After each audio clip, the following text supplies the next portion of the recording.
addictions, and crime. There are only two types of Americans: those who live in New York and those who wish they could.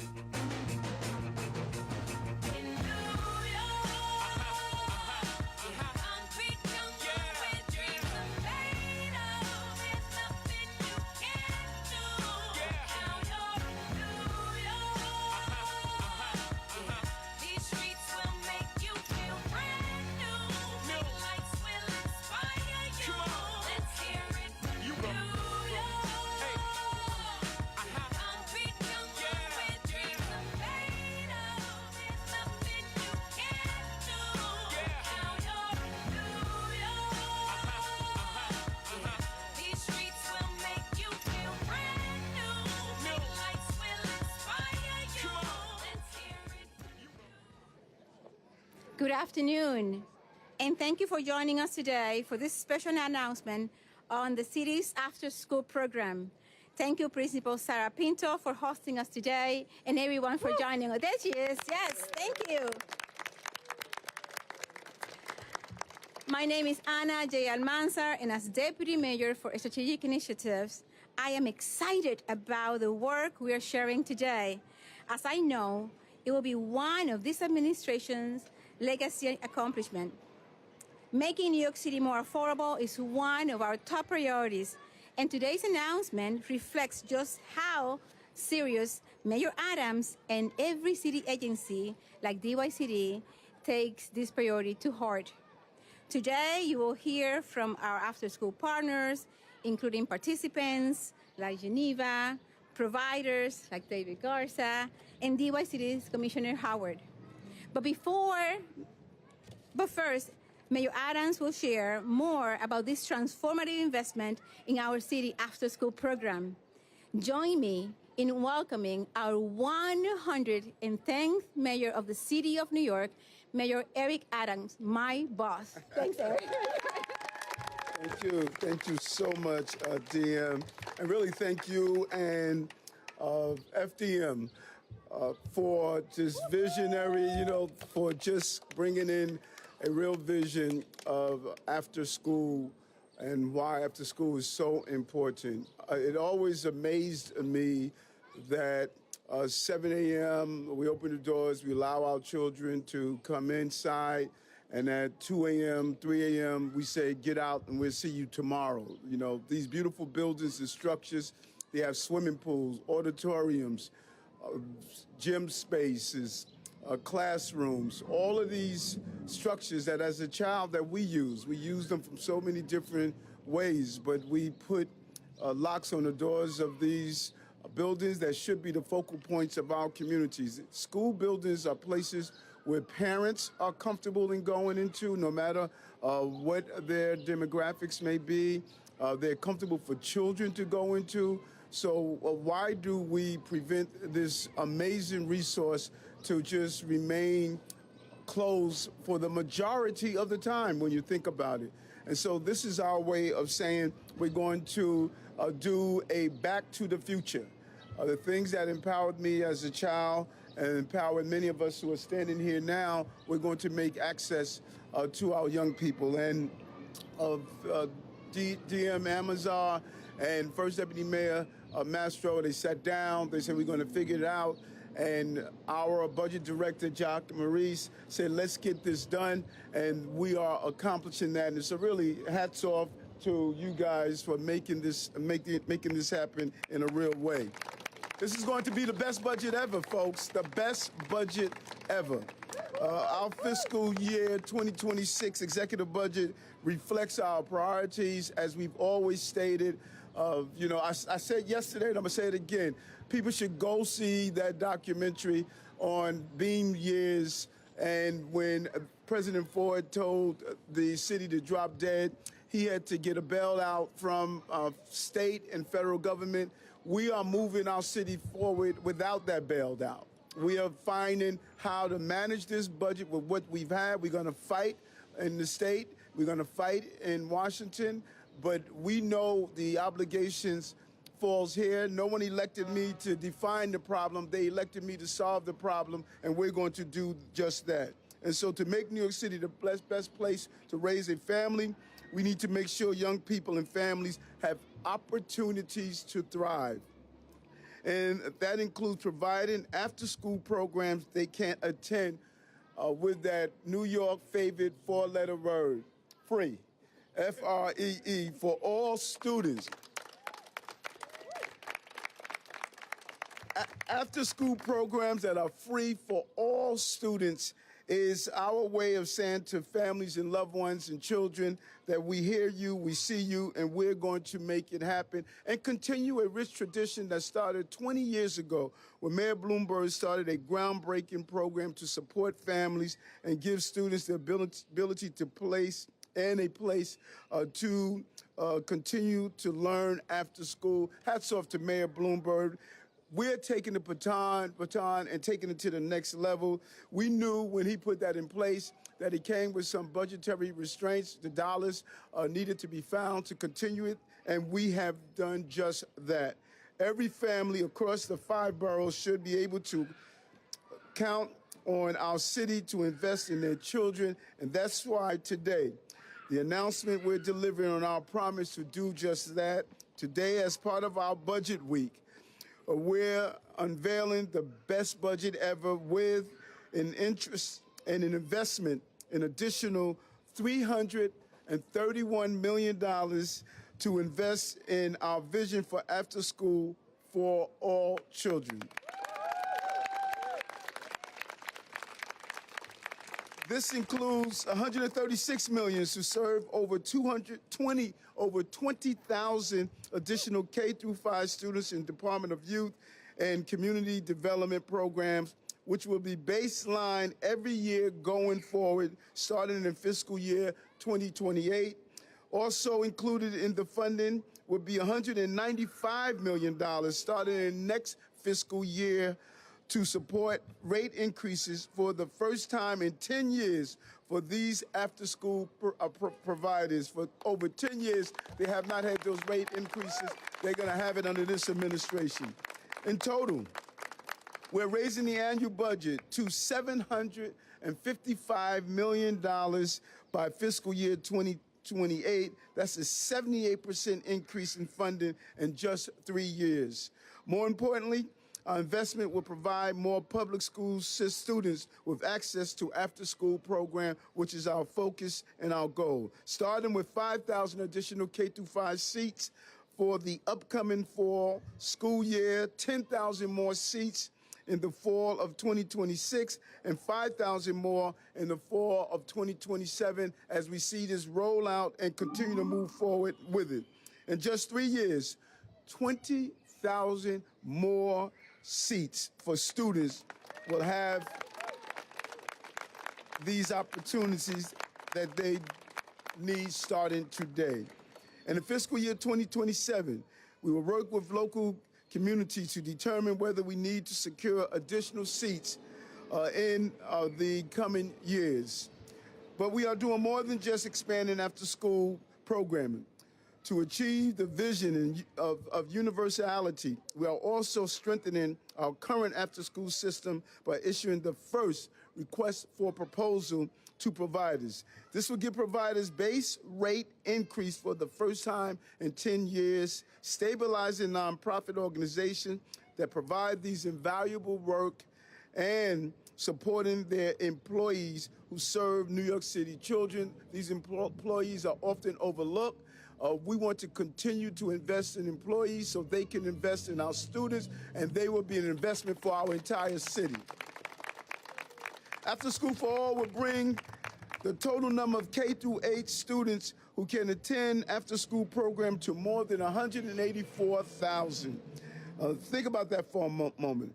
That's 184,000 K-8 students who will have access to art lessons and homework help, and able to socialize with other young people as they develop their full personhood. 184,000 K-8 students who will be able to participate in sports, STEP programs, robotics, take field trips, and more. The continuing development of the child and their mind during those crucial periods of time when brain development is taking place. 184,000 K-8 students who won't be at home, playing on their devices, looking at TV, not being motivated or inspired, but being inspired among their peers, their teachers, their educators, and all those who want to see them develop. And it's not just young people who benefit. Sometimes we forget when a parent or a caregiver knows that the child is in a safe place, they're able to also continue to thrive and give. They can go back to school and take advantage of our many college and training facilities. They know that they could do the piecework they need at home just as they get prepared for the next day. So our parents will know that the growth of their child doesn't stop when the bell rings at the end of the day, but it will continue. And parents shouldn't have to choose between picking up their child or working a job to put food on the table. And now they won't. They won't because we're thinking of them, and we know how important these programs are. It's in alignment to what we have been doing throughout the years for our children, including decreasing the cost of child care from $55 a week to less than $5 a week. So this is not the first step we've taken for our children and family, and it is our step to continue a step towards universal after-school program for students. And because after-school programs should not be for some. It should not be based on your zip code. It should be based on the opportunities of utilizing our school spaces in a real way. And when you think about it, currently only 1 in 5 elementary school students can participate in after-school programs in the 5 boroughs. 1 in 5 elementary school students. And so since day one, this administration has been committed to investing in children and families beyond the hours of the school day and the days of the school year. Our Summer Rising program speaks volumes to that. Our Big Bold Vision today builds on the success of programs like that, Pre-K for All, that make New York City more affordable for families, as well as our investment of $167 million each year to fund 3K and special education pre-K. We also supported both our summer youth programs, our midnight, our basketball programs that we have in our schools, and to record numbers, to give record numbers of young people the opportunity to grow, to learn, and explore their talents. After School for All, one of our most proudest achievements we could have. It will reimagine our communities and turn our school buildings into safe spaces for our children so that everyone can benefit from the city's success, not just some. Our young people deserve a better future. We want to help them dream big as they move and secure that future. With the most access to after-school programs in over a decade, we are giving children the chance to build the skills they need to succeed. And we are giving parents peace of mind so that their children are in nurturing, safe environments, and so that New York City can be the best place to raise a family. Not only in Park Slope and Tribeca on the Upper East Side or West Side, but in Brownsville, South Jamaica, Queens, the South Bronx, Richmond Hill. Every neighborhood in the city will have access to these programs. So you can visit nyc.gov/afterschool to find out more. But most importantly, I want to just thank our team for seeing this vision and making it happen. This is what we do, create a safe place for children and families. Thank you, Deputy Mayor.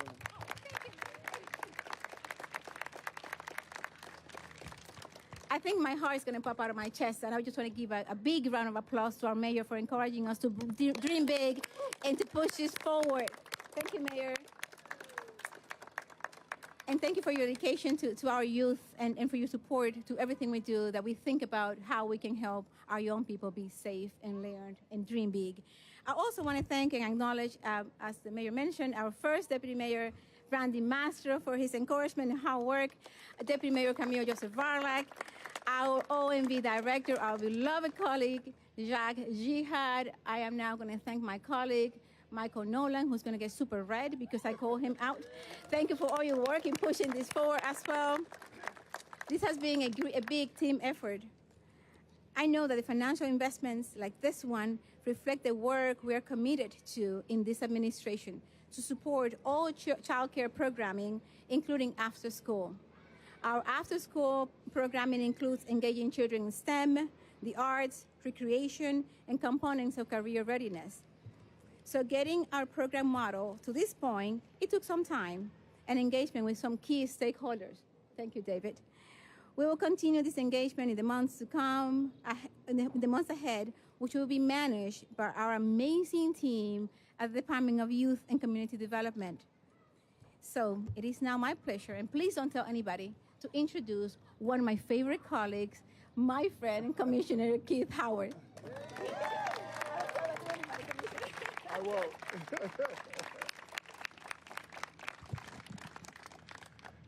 What an amazing Good News Tuesday. Come on, let's clap it up. This is Good News Tuesday. Thank you, Mayor Adams, First Deputy Mayor Mastro. Phenomenal. Deputy Mayor Amazar, just, for your continued trusting in DYCD to carry out your ambitious agenda and grow some of our agency's biggest programs. And of course, shout out to the DYCD team who's in the audience right here. This day was long coming, but Mayor Adams' unprecedented investment in after school and elementary school and just shows that this administration is committed to making the city safe, affordable, and the best place to raise a family. Mr. Mayor, every town hall that you and I are with, this comes up in conversation, all right? What are we doing for our after-school program? Why don't we have an after-school program in this building? On and on. And I'm pretty sure it's going to come up this week or next week as well. Together, we are closer than ever to fulfilling the mayor's forward vision for universal after school. And let me just say this. For those naysayers, for all of you who didn't believe, I'm going to say what Kendrick Lamar said, Mr. Mayor. They are not like us, okay? Whether it's the Fatherhood Initiative with 3,000 slots for fathers, the mayor mentioned SYEP, Summer Youth Employment, off the bat from 75,000 to 100,000 young people in a 6 weeks program across the board. He mentioned also Summer Rising and Summer Camp with 110,000 young people. Saturday Night Lights, keeping young people safe on Saturdays, over 130 locations. Runaway and homeless youth, just wrapping up the number by 100 to give us 913 beds. The exciting after-school expansion being announced today, we are proud to not only partner, but be one of the partners with our community groups and our community partners. So our nonprofit organizations who are partnered with us, thank you so much.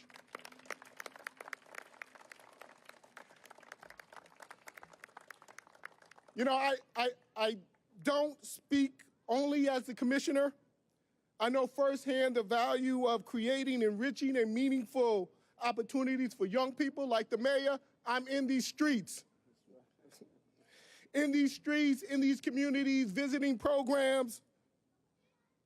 And one of the highlights of this past week was us taking a busload of young people from Marcy Community Center, their program, to tour a HBCU as part of their college readiness program. One of the young people, who was Philip, who happens to be one of the most diamonds in the rough. This young man living with his grandmother, not knowing his mother as his father in his life. This young man walked on the campus of Virginia Union University and got accepted right on the spot.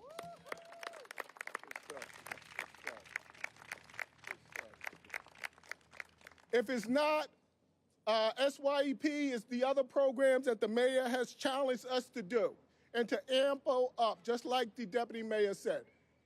He's talking about passports for all young people, being global citizens. He's talking about creating a student exchange program, traveling internationally. And this is just a few of the things that you're going to be seeing in the next couple of weeks and the next couple of months. I want to shout out our partners in public school, Chancellor Ramos, just phenomenal, and all the partners in our public schools, just wonderful. And I want to thank Principal Sarah Pinto and her staff for hosting us this afternoon at PS 20. Of course, we couldn't do this without our partners. I shouted them out. But I also want to shout out David, also from Henry Street Settlement, and just our entire network for just continuing to work with us. If this is the work that we're doing in Act 1, Mr. Mayor, I can't wait to see Act 2. Right. God bless you. Thank you so much. You can tell why he's one of my favorite colleagues, right? Thank you, Commissioner Howard. Thank you for your leadership and your commitment to not only our stakeholders, but to all New York City's families. It is now my pleasure, and I know that we have to highlight the work that is done at this school. And I also want to thank our exceptional after-school providers, as the Commissioner mentioned, for their advocacy, for always pushing us. As we know, today's announcement is a result of our strong partnership. It is because of providers like Henry Street Settlement that we have been able to maintain the highest quality programming for all our students throughout the years. With that, it is my pleasure to introduce David Garza, President and CEO of Henry Street Settlement. Thank you, Henry. Oh, David. I said David. Mayor, thank you so much. Thanks again. Last time I saw you with Saquon Barkley before you moved. That's right. We let him go. Good afternoon, everyone. Good afternoon. Thank you, Deputy Mayor Almanzar. Thank you, Commissioner Howard. Thank you, Mayor Adams. And all of you who are here with us today to make this exciting announcement. It's a truly transformative investment in our youth, in the youth of this community, the youth of the Lower East Side, and the youth across entire New York City. I work at Henry Street Settlement. We have 18 sites within a square mile of here. We are a nonprofit that is embedded in this community. Our mission is to open doors of opportunity for Lower East Siders and all New Yorkers through a whole spectrum of programming: education, employment, healthcare, arts, housing. So I'm just going to go off the dome with the rest of this because my comments blew away. See? It takes partnership. But I was ready. Today we're here to celebrate adding 20,000 slots. And for us, that translates to 20,000 doors of opportunity that we're adding to the landscape of the Lower East Side. Every single day, Henry Street Settlement has 1,000 children in our care that come to our doors for after-school programming. And one thing we know at Henry Street is we don't do this work alone.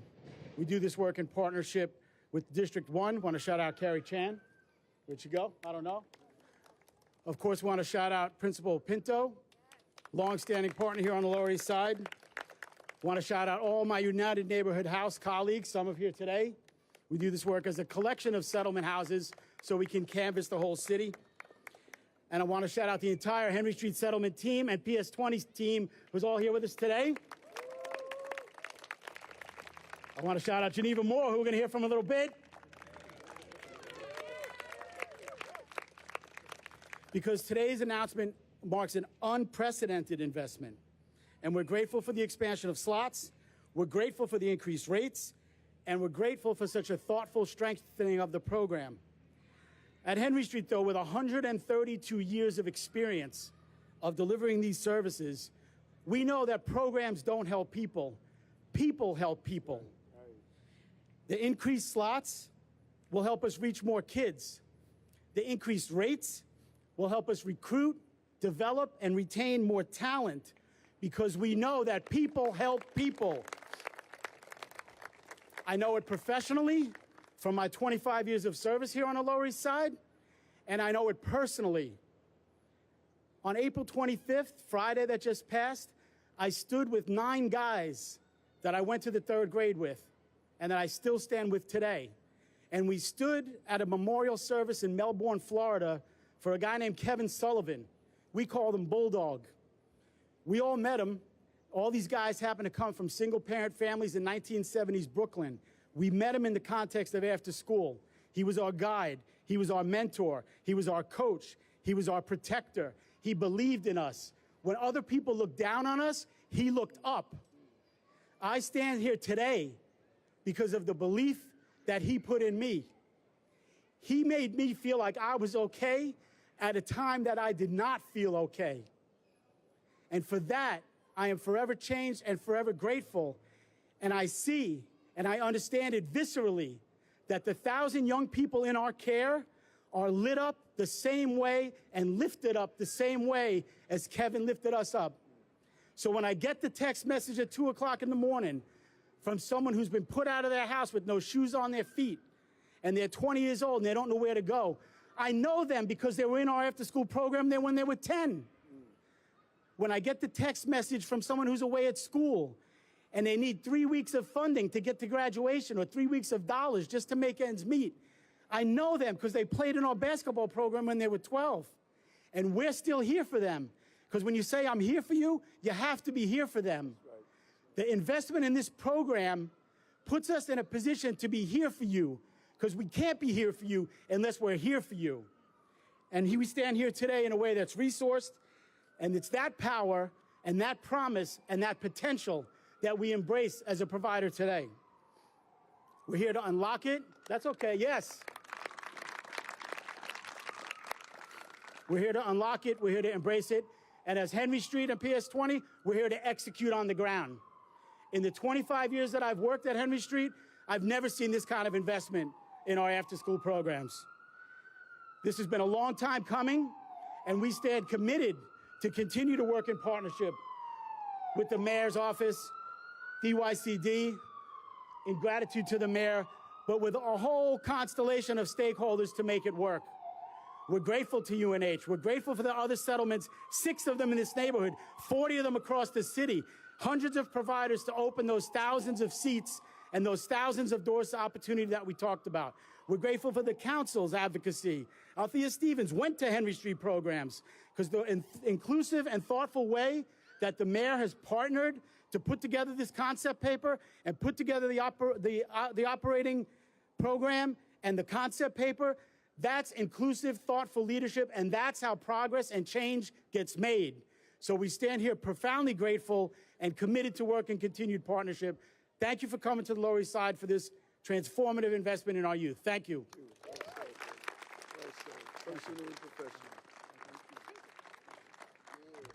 Thank you, David, and thank you to your entire team for your tireless commitment to keeping our children safe and supported. And now, when we call the school to see if we can be hosted here today, and then we called David, we also made another phone call and said, we would love to have a participant come and join us. And I heard that both Principal Pinto and David Garza agree on one name and one name only. A young lady who's a 4th grader, the vice president of her student council, Geneva Moore. Woo-hoo! Let's give it up for Geneva!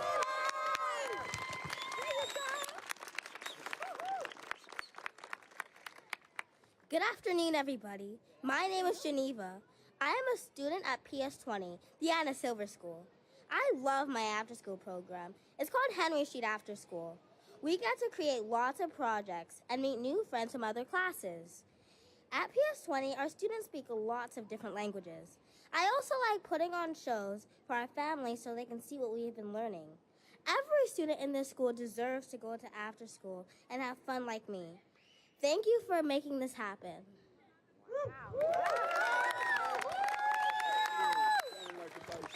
Yes. Indeed. Let's give her a big round of applause. And as we're getting ready for the program to start, I was asking Geneva what she wanted to do when she grows up. And I hope that she grows up taller than I, but she will grow up. And she told me that she wants to be a soccer player, but she also wants to be a leader, helping other children. So there you have it, Geneva. Thank you.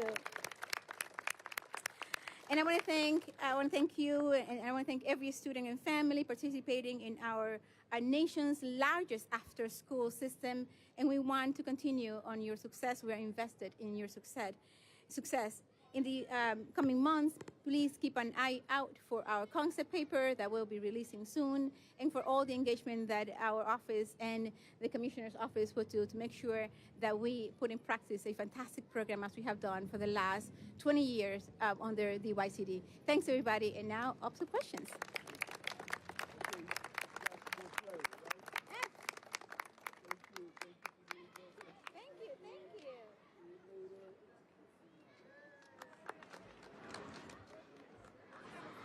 Marsha. So I have two questions, Mr. Mayor. Yes.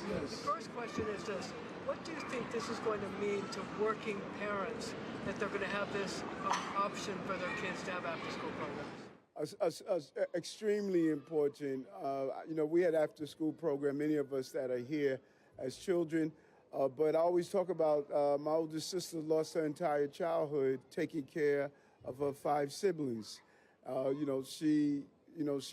She was unable to do the things that normally a young teenage girl would be able to do. And so when you create a safe space for parents, that they know that their babies are in a safe place, not only for public safety reasons, but also to development. We ignored the fact that at that age, a child's brain is developing at an unbelievable pace. The socialization skills, how to socialize and be with others. These devices that they use, they are really impacting on their socialization skills that they must develop. How do you communicate? How do you talk to each other? These programs, what we're teaching them, because it's not just about running around kicking the ball, as Commissioner Howard did during the summer youth employment, teaching financial literacy, communication skills, meditation, mindfulness. We are developing the full personhood of children, because you can be academically smart and not emotionally intelligent. Our children must be emotionally intelligent to match their academics, and parents are going to see the difference in their child when they come home after some of these programs that we teach them skills. They're going to see their parents getting overly excited about something, and they're going to say, Mom, Dad, just breathe. Just breathe. Those skills are unbelievable. And so this means a lot for parents, and it means a lot for our schools, and it means a lot for our city. Help them to be able to work longer hours. On there? Also help parents to be able to work longer hours and not get themselves up from school. Without a doubt. Parenting is hard. It's rewarding, but it is hard. And you have to put yourself on the shelf as you invest in your child. When you find a safe space for them, you start to think about going back to school. You start to think about doing things that you love, getting a job, not having to sit home and wait. So this is really opening opportunities for after school for our children, but really allowing parents to find themselves again. My son's mom. She took off from work because of, the adequate child care that she wanted to have Jordan receive. But she put her whole career on hold. And so parents should not have to place their careers on hold. And overwhelmingly, the person who places the career on hold is the mother of the household. It's just unfair, and we're equaling out the playing field. Two-part question here. Yes. You talked a bit about zip codes, about expanding into more neighborhoods. Do you have any sense yet, at least on this first cohort of seats that are opening up, where those are going to be, how you're going to choose them?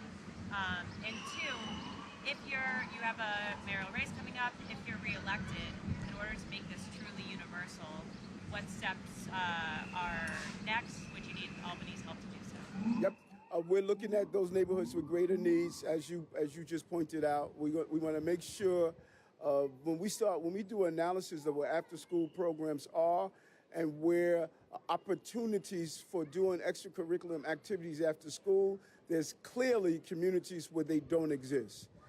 Some are overly saturated. If you live on the Upper West Side, you have everything. You have Museum Mile, where you could just walk down the block and they're living, breathing after-school programs and opportunities.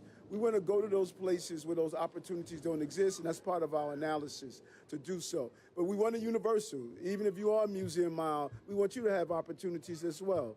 But we want to go to those areas in the first 5,000 with the greater needs, and then as we continue to roll out, and of course, in 2026, when I'm reelected, we're going to continue to make this universal. We're always up with our tin cup in Albany, asking them for their help, and we look forward to them assisting because many of them talk about universal after school. So we think we have some real allies up there, and we're going to continue to get them to support this whole concept. They helped us in decreasing the cost of childcare, of maintaining school governance, and so they've been always partners with us, and we're going to continue to do so. Kelly, what's happening? I'm good. Speaking of, I wanted to ask you, the governor passed or announced an agreement on the state budget yesterday. Part of that is investing in a child care voucher program here in the city, but she also announced discovery reforms, Kendra's Law reforms. Can you just talk about maybe getting some wins in the state budget, what your thoughts are on that? Yeah, Jock reached out to me, and they got to sit down and brief me on it. Exactly what's coming out of it. So it's almost premature right now. Thank God it's done before our budget announcement on Thursday. So I need to dig into the crevices and find out exactly how this budget impacts the state. We're creatures of the state, and a lot that happens in the state impacts us. So if you would give me a day or so, I'll be able to answer that, fully. What's happening? How's it going? Good. Wondering about the application process, how you think that would work. Would it be first come, first serve, application based? How do you envision this happening from there? So as the mayor indicated, we have a lot of thought partners. So the first is going to be a concept paper, just engaging our thought partners, our programs partners. And then when we get that, we're going to put out an RFP. The mentioned that as well. So once the RFP comes out, it will tell the specifics on how to apply for those available slots and how to apply for, other slots in the future. All right, thank you.